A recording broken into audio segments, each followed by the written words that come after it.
आपका परिचय language and literature channel पर स्वागत है। आज हम फारसी भाषा में एडजेक्टिव का प्रयोग सीखेंगे, जिसे हम फारसी में सिफत कहते हैं और हिंदी में हम इसे विशेषण कहते हैं। जब भी फारसी भाषा में हम एडजेक्टिव का प्रयोग करते हैं, ये हमेशा नाउन को फॉलो करता है और जो प्रीसीडिंग नाउन है उसके नीचे हम कसरे इजाफे या इजाफत को पढ़ते हैं। तो यहाँ देखिए मैंने सिंटेक्स लिखा है। क्वालिफाइड नाउन को हम कहते हैं मौसूफ, उसके बाद एक कसरे इजाफे आएगा और एडजेक्टिव को हम कहते हैं सिफत। तो इस बात को आप याद रखें, यूजुअली फारसी भाषा में एडजेक्टिव नाउन को फॉलो करते हैं। यहाँ पर मैंने कुछ एग्जांपल लिखे हैं। देखिए मर्दे पीर, तो मर्द देखिए नाउन है और मर्द के नीचे देखिए यहाँ पे इजाफा लगा हुआ है और पीर एडजेक्टिव है, तो मर्दे पीर ये ट्रांसलेशन है। हिंदी में अनुवाद होगा बूढ़ा पुरुष या वृद्ध पुरुष यानी ओल्ड मैन। अगला देखें गुले सुर्ख, तो यहाँ देखिए गुल के नीचे इजाफत है, गुले सुर्ख यानी लाल फूल यानी रेड फ्लावर। इस तरह अगला देखें पिसरे जवान, तो पिसर बॉय को कहते हैं, ये नाउन है और देखिए पिसर के नीचे इजाफा लगा है, जवान एडजेक्टिव है यानी यंग, तो पिसरे जवान यानी जवान लड़का या युवा लड़का यानी यंग बॉय। आइए इनका सेंटेंस में किस तरह से प्रयोग करेंगे उसे सीखते हैं। देखिए आन मर्दे पीर पिदरे इन पिसरे जवान अस्त, ये ट्रांसलेशन है।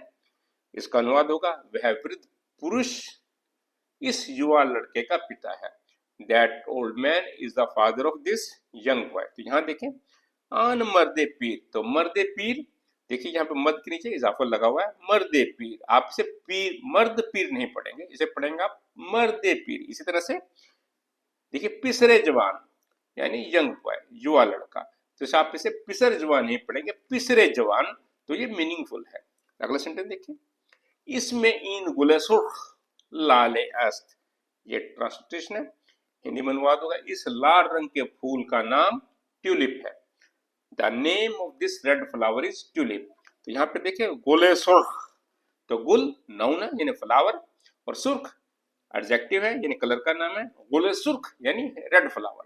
तो इस तरह से फारसी में एडजेक्टिव हमेशा नाउन को फॉलो करता है और प्रीसीडिंग नाउन के नीचे हम कसरे इजाफे पढ़ते हैं, जैसे मर्दे पीर गुले सुर्ख पिसरे जवान। हम इन्हें मर्द पीर पिसर जवान या गुल सुर्ख पढ़ेंगे तो ये कोई मीनिंग नहीं देते, हमेशा मीनिंगफुल होगा मर्दे पीर पिसरे जवान गुले सुर्ख।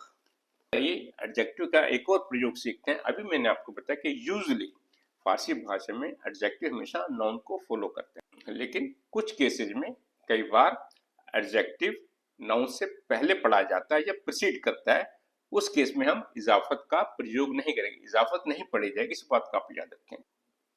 यहाँ पे देखिए एडजेक्टिव प्रीसीड कर रहा है पीर मर्द यानी बूढ़ा पुरुष यानी ओल्ड मैन। इस तरह से सुर्ख गुल लाल फूल रेड फ्लावर। इस तरह से जवान पिसर युवा लड़का यंग बॉय। देखिए इन तीनों केसेस में एडजेक्टिव नाउन से पहले पढ़ा गया है, तो इस केस में हम जेनेटिव को नहीं पढ़ेंगे, इस बात का आप याद रखें। लेकिन इस तरह का प्रयोग भी हमें फारसी भाषा में मिलता है, जबकि एडजेक्टिव नाउन से पहले आता है, उस केस में हम जेनेटिव का प्रयोग नहीं करते, इस बात का याद रखें।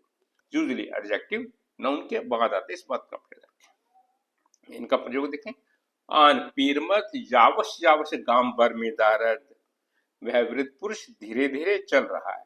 That old man walks slowly slowly. अगला सेंटेंस देखें इन सुर्ख गुल ताजे अस्त, ये ट्रांसलेशन है, यह लाल रंग का फूल ताजा है। This red colour flower is fresh.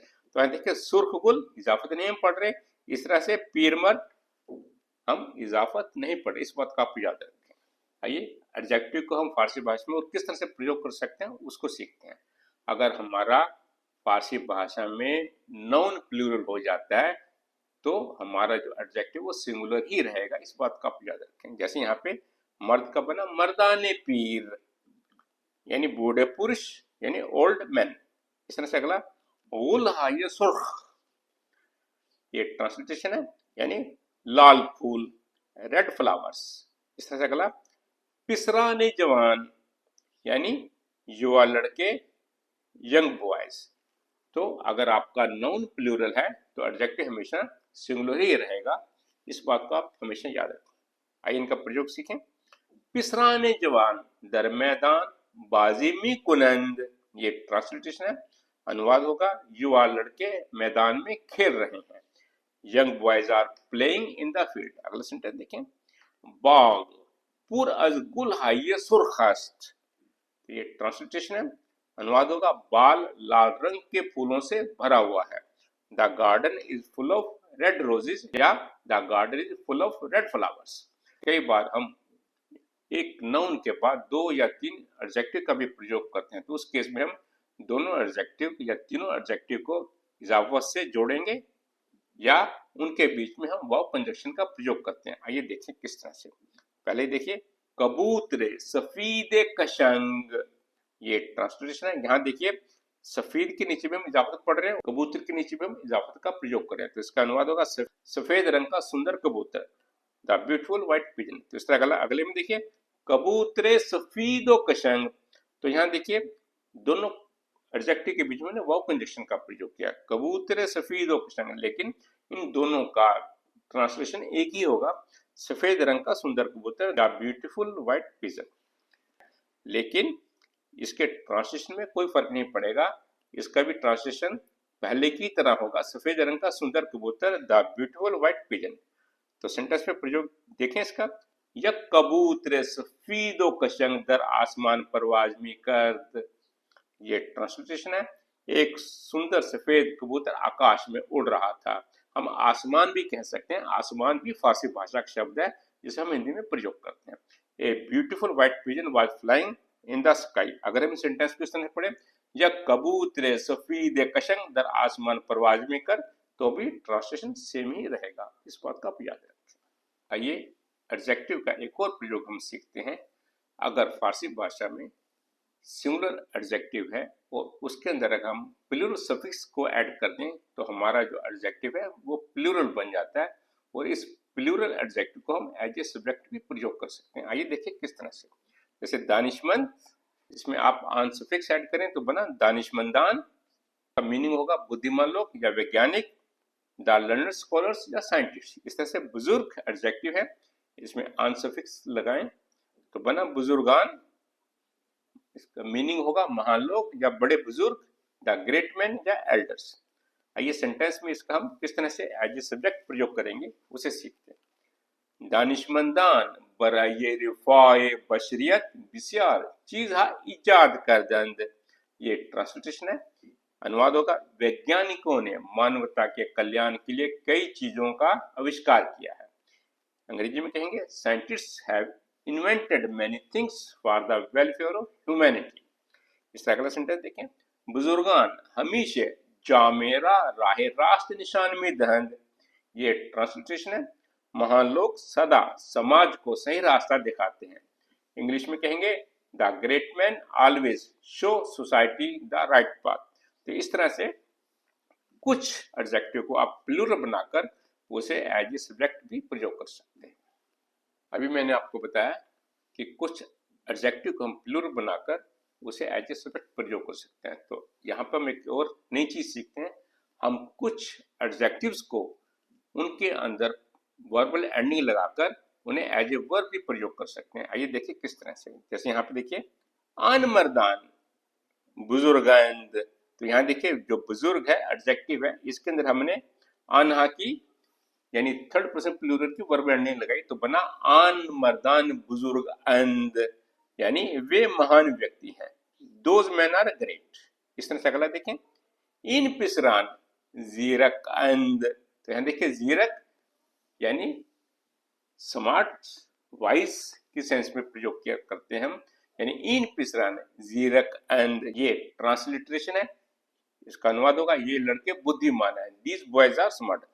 इस तरह से फारसी भाषा में आप कुछ एडजेक्टिव के अंदर वर्बल एंडिंग लगाकर उन्हें एज ए वर्ब भी प्रयोग कर सकते हैं। अगर हमें फारसी भाषा में अपने नाउन को इनडेफिनेट बनाना है तो हम दो तरह से उसे बना सकते हैं, या तो उसमें हम नंबर का ऐड करें यक किताब, या अगर हम यक का प्रयोग नहीं करना चाहते तो हमारा सफिक्स ये आप नाउन के अंदर ऐड कर दें, या तो कहेंगे यक किताब या कहेंगे किताबी, तो दोनों का मीनिंग एक ही है। तो जब नाउन के बाद एडजेक्टिव फॉलो करता है तो आप उसे इनडेफिनिट किस तरह से बनाएंगे उसे सीखते हैं। देखिए अगर यहाँ पहले वाले में किताब भी ये खूब, तो किताब के अंदर ये इनडेफिनिट सफिक्स लगा है, और दूसरे में देखिए किताबे खूबी, तो यहाँ एडजेक्टिव के अंदर इनडेफिनिट सफिक्स ये लगा है, तो किताबे खूबी, तो दोनों का मीनिंग एक है, ए गुड बुक, एक अच्छी किताब। या तो आप नाउन के अंदर ये का प्रयोग करें या एडजेक्टिव के अंदर ये का प्रयोग करें, तो हमारा जो नाउन है इनडेफिनिट बन जाएगा, किताबिये खूब या किताबे खूबी, यानी ए गुड बुक। सेंटेंस में देखिए इनका प्रयोग, किताबिये खूब शाइस्ते खानदनी बाशद, ये ट्रांसलेशन है। अगर दूसरी तरह से पढ़ें किताबे खूबी शाइस्ते खानदनी बाशद, तो इसका अनुवाद भी सेम ही रहेगा, एक अच्छी पुस्तक पढ़ने के योग्य होती है, a good book is worth reading. चाहे आप नाउन के अंदर इनडेफिनिट ये का प्रयोग करें या एडजेक्टिव के अंदर इनडेफिनिट ये का प्रयोग करें, तो हमारा नाउन इनडेफिनिट बन जाएगा। इस बात को आप याद रखें। अगर हमारा इनडेफिनिट नाउन है और नाउन इनडेफिनिट नाउन के बाद एक या दो या तीन एडजेक्टिव का हम प्रयोग कर रहे हैं, तो उन्हें हम वाव से कंडक्ट करेंगे। आइए देखिए किस तरह से। जैसे यहाँ देखिए पीर ये दानो खूब, यहाँ पीर यानी ओल्ड है, लेकिन इसके अंदर ये इंडेफिनिट का प्रयोग किया गया, पीरी यानी एन ओल्ड मैन, पीर ये दानो खूब, ये ट्रांसलेशन है। इसका अनुवाद होगा एक बुद्धिमान और अच्छा वृद्ध, इंग्लिश में कहेंगे ए wise and good old man. अगला देखिए कीफ ये कदीमो बुजुर्गो सिया, तो कीफ यानी बैक को कहते हैं, इसमें इंडेफिनिट ये लगी हुई है, कीफ ये कदीमो बुजुर्गो सिया, ये ट्रांसलेशन है। हिंदी में अनुवाद होगा एक पुराना बड़ा काला बैग, इंग्लिश में कहेंगे an old big black bag. आइए इनका सेंटेंस में प्रयोग सीखते हैं। पीरिये दानो खूब बेफरजंदान खुद अंदर जमीदाद, ये ट्रांसलेशन है, एक बुद्धिमान और दयालु वृद्ध अपने बच्चों को नसीहत दे रहा था। नसीहत भी फारसी भाषा के शब्द है जो हम हिंदी में प्रयोग करते हैं। A wise and kind old man was giving advice to his children. अगला सेंटेंस देखें, दारा की फिय कदीमो बुजुर्गो सिया दारत, ये ट्रांसलेशन है। अनुवाद होगा दारा के पास एक पुराना बड़ा काला बैग है। Dara has an old big black bag. तो इस तरह से अगर हमारा नाउन इनडेफिनेट है, उसके बाद हम एक से ज्यादा दो या तीन एडजेक्टिव का प्रयोग करते हैं, तो उनको कंजक्ट करने के लिए आप वाव कंजक्शन का प्रयोग करेंगे। इस बात को आप याद रखें। मुझे उम्मीद है कि आपको फारसी भाषा में एडजेक्टिव किस तरह से प्रयोग किए जाते हैं उनका प्रयोग बहुत अच्छे ढंग से समझ में आ गया होगा। फारसी भाषा में हम एडजेक्टिव को सिफत कहते हैं।